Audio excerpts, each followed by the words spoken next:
As a savvy estate agent, you know that effective marketing can make all the difference in driving up buyer interest and closing sales at premium prices. But according to digital marketing expert Giles Redford, my next guest, most agents are missing a crucial piece of the puzzle: optimizing the property advert itself. And in this interview, Redford pulls back the curtain on the strategies he uses to help his clients maximize views and attract serious qualified buyers. From leveraging keyword-rich descriptions to deploying eye-catching photography techniques, Redford outlined a comprehensive framework for crafting estate agency listings that truly stand out in a crowded market. So Giles, what is the one thing that truly maximises the value of someone's home when they go to sell their property? Yeah, it's an interesting question, John. That I gave it a lot of thought before I gave you my answer. But in my opinion, I would say for me it's the advert, and how we approach that. And obviously I'm going to have to give you some context here, but I've answered the question. What an estate agent does is does something on a multiple task basis. He constantly rinses and repeats.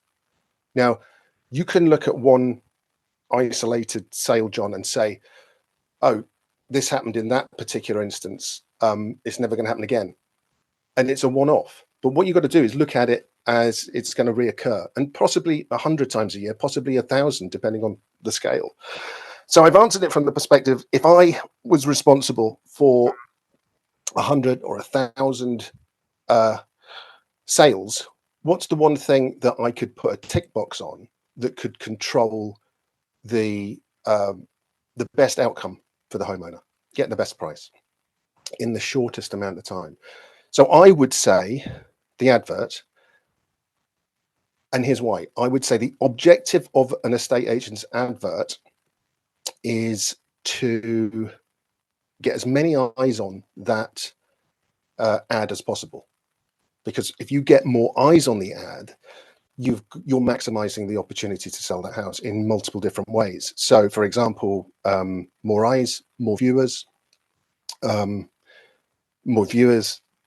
you've got an opportunity to get the best prices. You've got the opportunity to do it in the shortest amount of time. But the objective of that ad, John, the objective is not to sell the house, it's to sell the viewing. Mm-hmm. And I think sometimes, in an industry that, I'm not greatly experienced in, but sometimes we miss that objective. There is no point trying to sell a house off an advert. You can't do it. You need feet on the ground. So how do we do that? We put something that's compelling in images and words on the portals to attract the right sort of people. So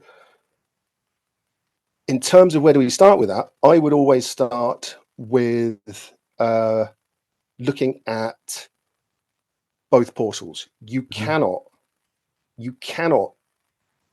maximize viewers over 100, 1,000 repeatable cycles if you don't use both property portals. Between them, I think I did a post recently that touched on the fact that I used Google Trends to get the data, John, but this was all about, I was trying to estimate the dominance of Rightmove.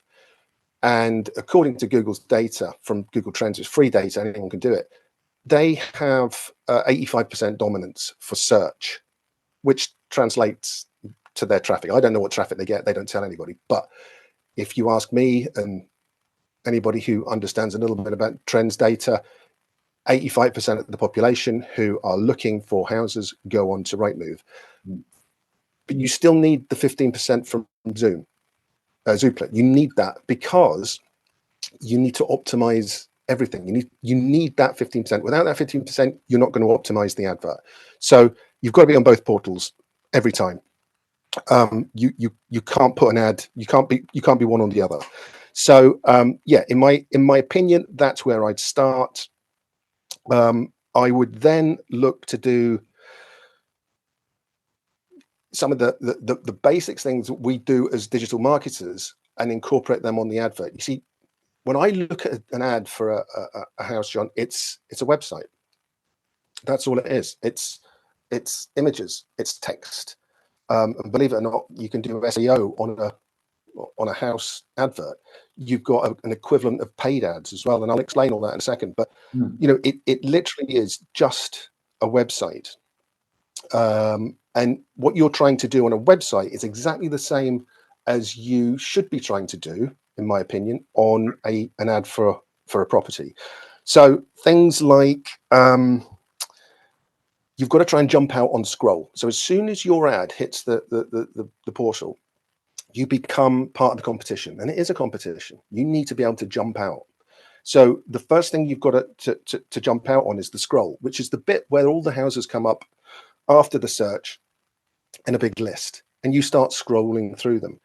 Now you've got to try and somehow steal views from other people, other properties, other competitors. So you've got to be different on that part of the process.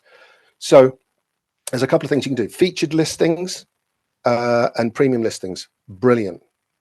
And anyone who doubts that, talk to Rightmove, look at the prices they charge you, get the rest of the advert right, and those two things are really good value for money, John, because they will both get you extra clicks, and the amount of clicks they always get you, great value.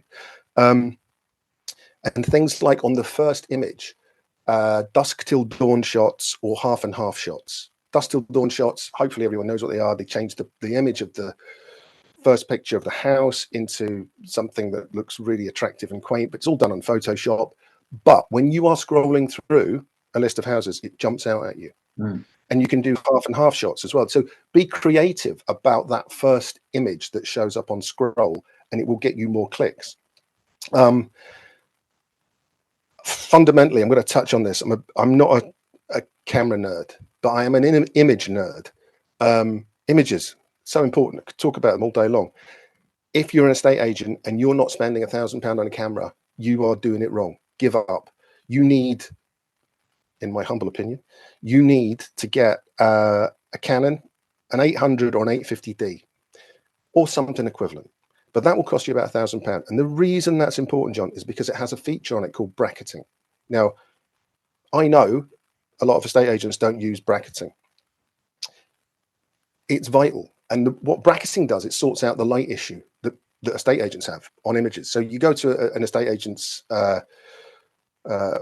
advert, the amount of pictures that are appalling, it never ceases to amaze me. And all you need to do to get more viewers or to get more views is improve the quality of those pictures. And a camera will do it with bracketing. Now, obviously, you need a bit of training. I have been trained, and I'm going to tell you where I got it in a second.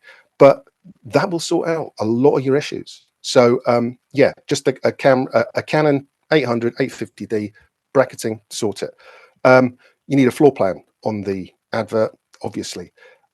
But you also need a plot plan. So many people miss out on the plot plan. I have no idea why. When somebody is buying the property, a house, they are buying land around it. And they're going to want to make decisions when they see that. You know, they'll decide whether they're viewing that property depending on whether they can put their swimming pool in the back corner or a shed. These things are really important for people to make decisions prior to viewings. So I would always put a plot plan on as well. If you want to sell out your photographs, by the way, a guy called Stuart owns Property Photography Academy, the Property Photography Academy, if you can say it. He does courses down in Hanbury Manor. I think that's where I went. Great value for money. Not going to quote a price, but because I can't remember, but it was, a few £100, but it was, he could have charged treble. I think 6 or 7 hours spent with Stuart. And you're talking about a complete novice. He taught me how to do it, and that's his job. He's brilliant at that. And he also owns a company called My Photo Genie, who will do your dusk till dawn shots on Photoshop. They are Photoshop wizards for estate agents. They will do things. If you go on their website, they will do things to your pictures that will make them jump out. And again, it's not expensive, and it's a great little investment.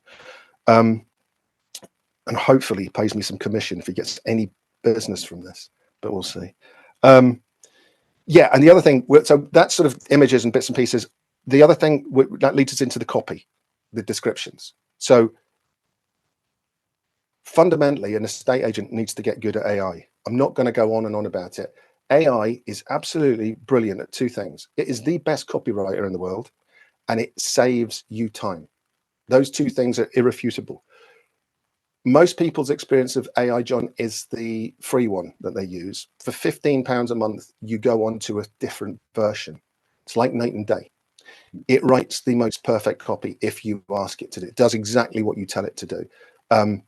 I would always use AI to write my copy. It doesn't do everything. You still need to edit a bit, and obviously your input's key, but it will save you a lot of time, and your competitors will be getting good at it. So my advice to everybody, get good at AI.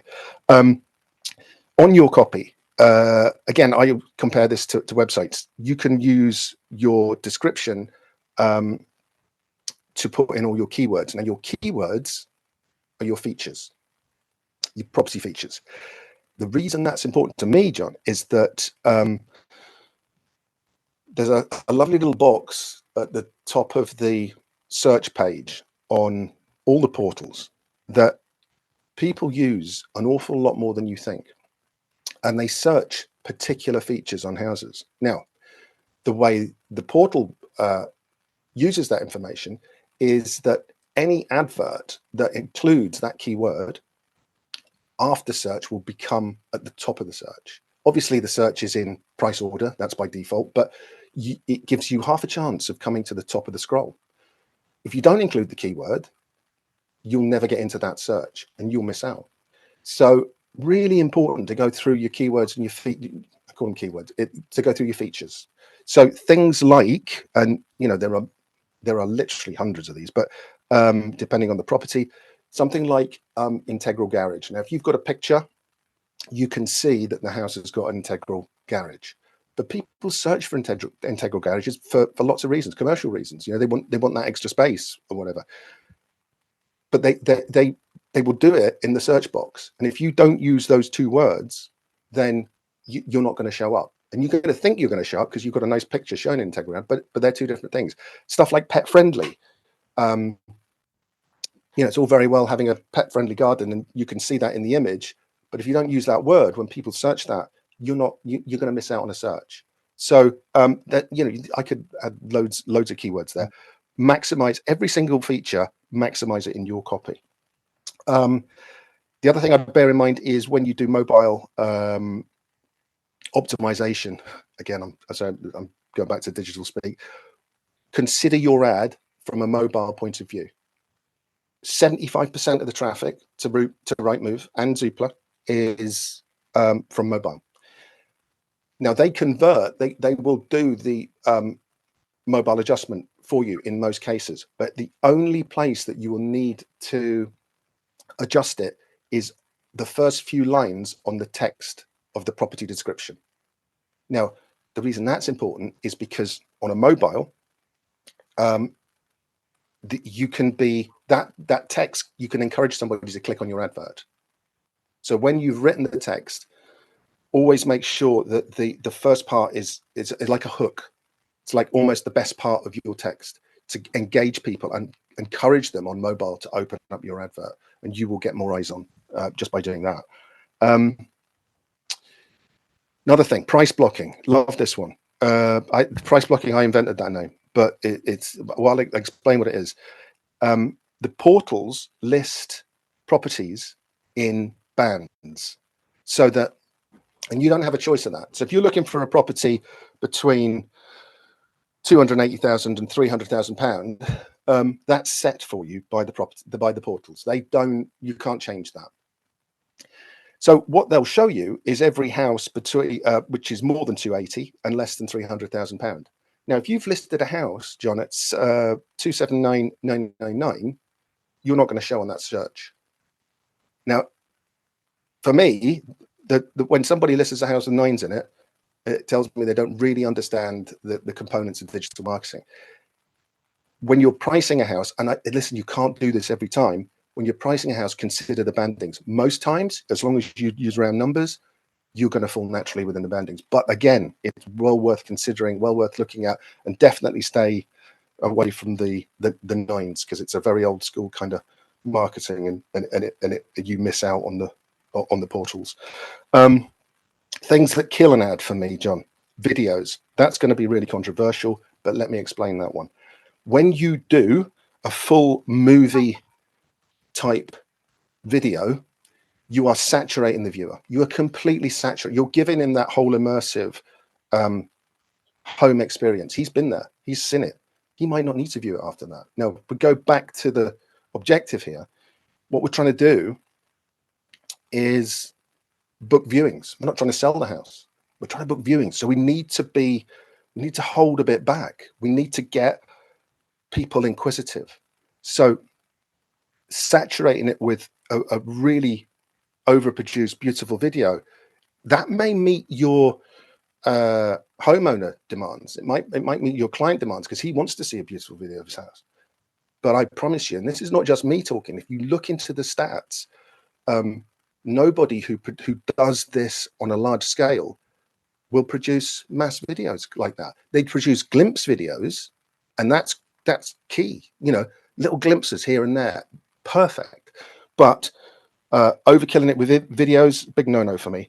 Another thing, too many images. Too many images, massive. I think I've spoken to Rightmove about this at some length. I think, and this is going to sound really odd, but I think the optimal amount of images that they will quote you is 9.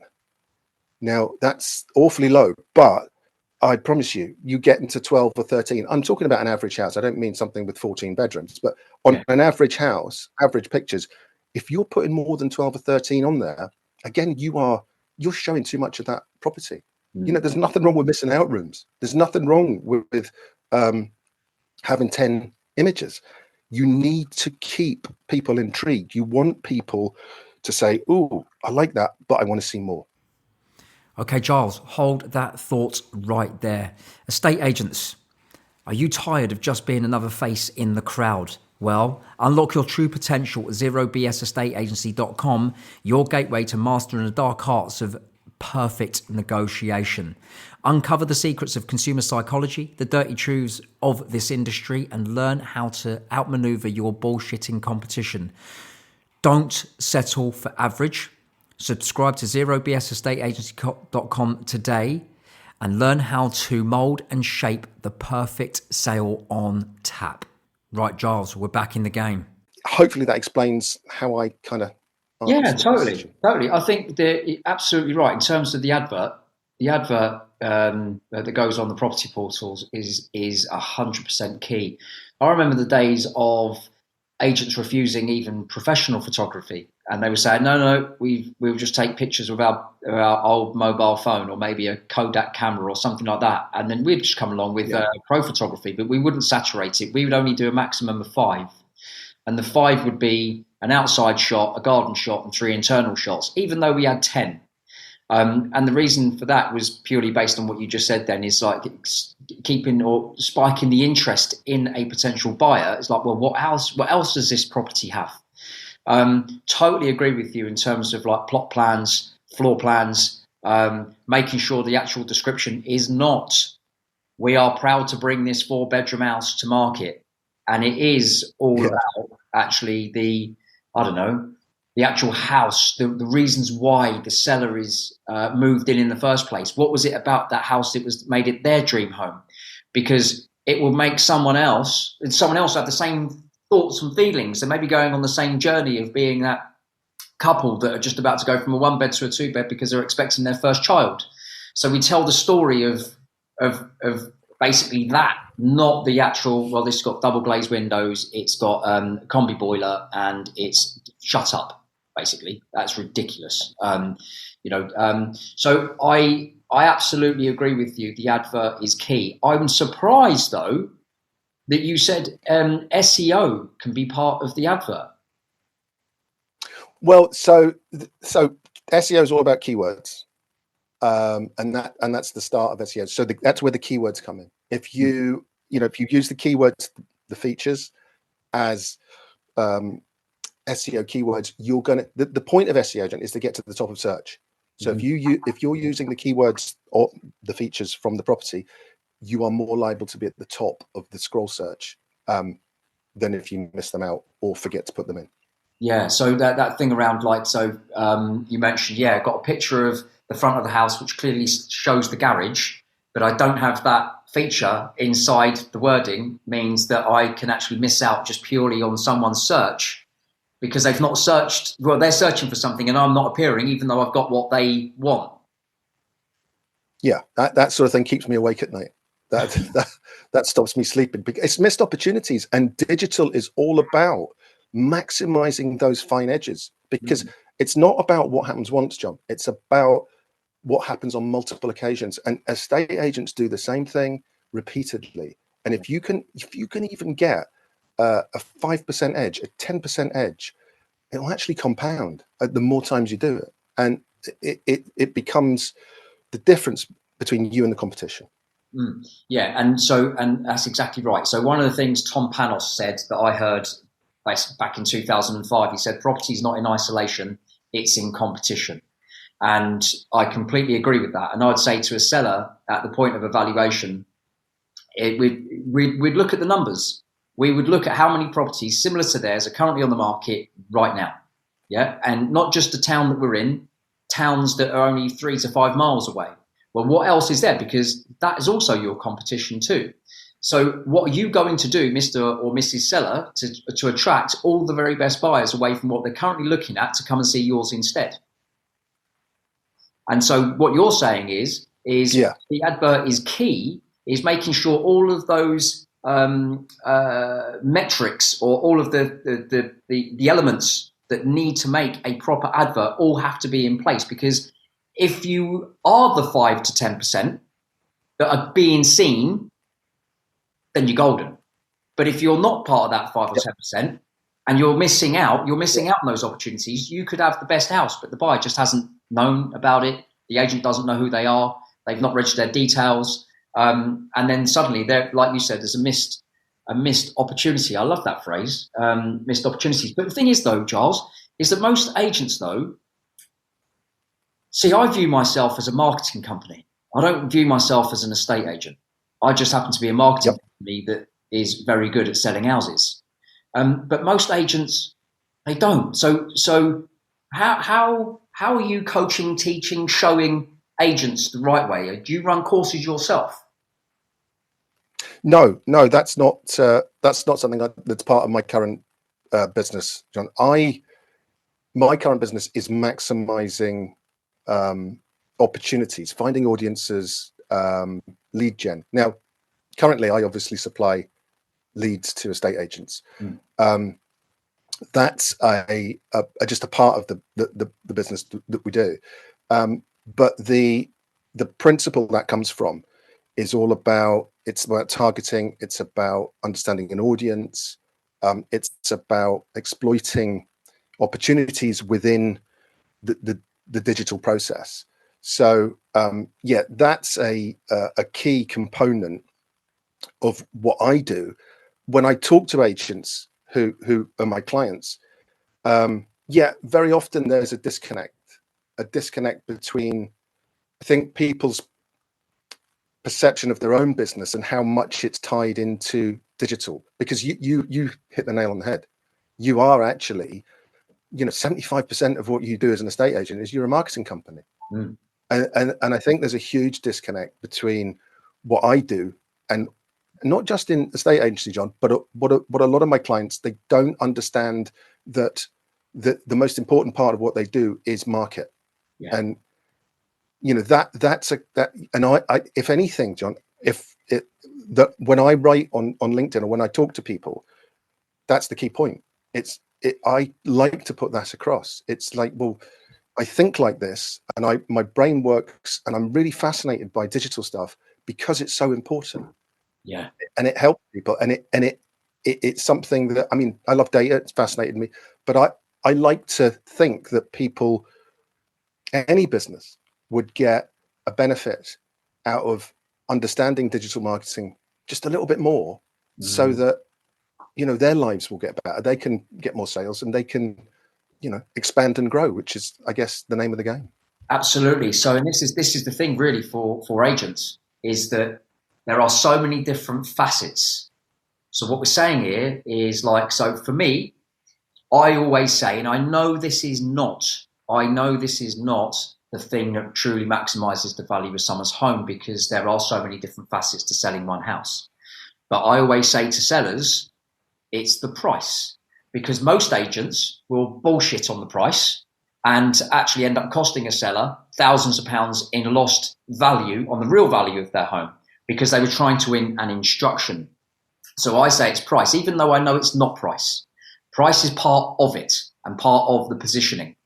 But what you're saying here is not just like, actually, am I skilled in my pitch, winning and negotiation with the seller about reasons why they should be going on. So it's a proper advice meeting, right? As Perry Power says. There is also the bit around how good is the agent qualifying buyers before they've even seen the property, so they know that a buyer is going to make an offer before they've even opened up the front door, right?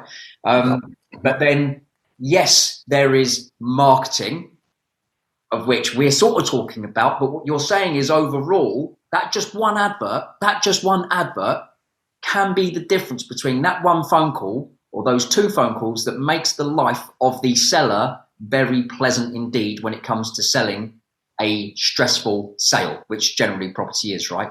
100%, 100%, John. I would go further than that. I would say if you approach the process as trying to maximize the number of viewers, given the wisdom of crowds, given that, again, we're doing it over 1,000 times, you are going to get the best offers the more people that view that property. It's just economics. It's the way it works. Yeah. So the benefit of, the getting those offers is that you've got a happy client, because he gets the best price for he gets the optimal price for his property. Yeah. He also gets, because you've maximized the viewers, to sell that house in the quickest amount of time. Now, there's the benefit to the client. He gets the most money. He gets it done really quickly. You as a company get a huge benefit, because that's your rep. That's your reputation. But there's another benefit as well. Maximizing viewers also gives the agent that one extra opportunity, or that two extra viewer opportunity, to sell their houses. You're going to get people who are going to come in and view. They haven't appointed an agent yet. The more of them you get, guess what? The more money you make. So it really is. It kind of, if I look at it as a hinge, maximizing that advert for me really does bring everything together. And how right do agents get in contact with you? What is the best way to seek you out?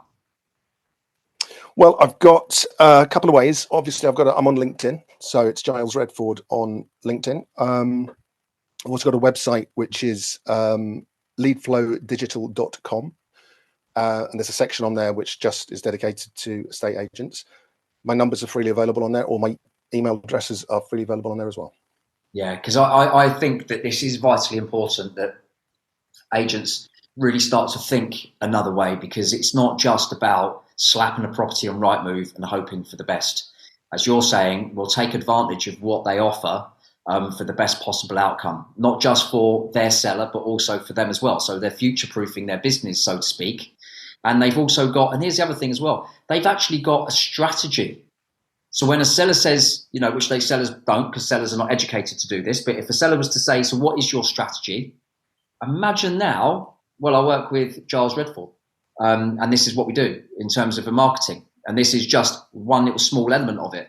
And by the way, this is also what we do. And this is another thing what we do. And this is another thing what we do. Suddenly the fee that they're able to charge goes up, because they're actually adding a lot more value to a seller's life, and they're making it obvious. And it's like, so suddenly it changes the game. It now changes the agent is now actually interviewing the seller, as opposed to going there to try and convince the seller to give them a property. They're actually winning business through educating the right way. I absolutely love what you've said. I really do. It's no one has actually spoken directly so far about the advert, the actual advert. And so it's so again, we've all got our own perception, different perspectives, etc., and what's worked for us. But this is left of centre to actually focus purely on the advert itself. Loads of gold in there, Giles. I've written it all down, by the way. And I really, really, really appreciate you coming on this podcast. And that was Giles Redford, right? His insights offer a refreshing data-driven approach to estate agency marketing that literally can have a significant impact on your bottom line. By treating your property listings as sophisticated digital assets rather than simple advertisements, you can exponentially increase the number of qualified buyers engaging with your ads and transforming those leads into closed deals. And as Giles emphasizes, the key is to stop thinking like a traditional agent and start thinking like a savvy digital marketer. Thank you so much for listening to this episode, and I am so much looking forward to the next. Until then, have a great week.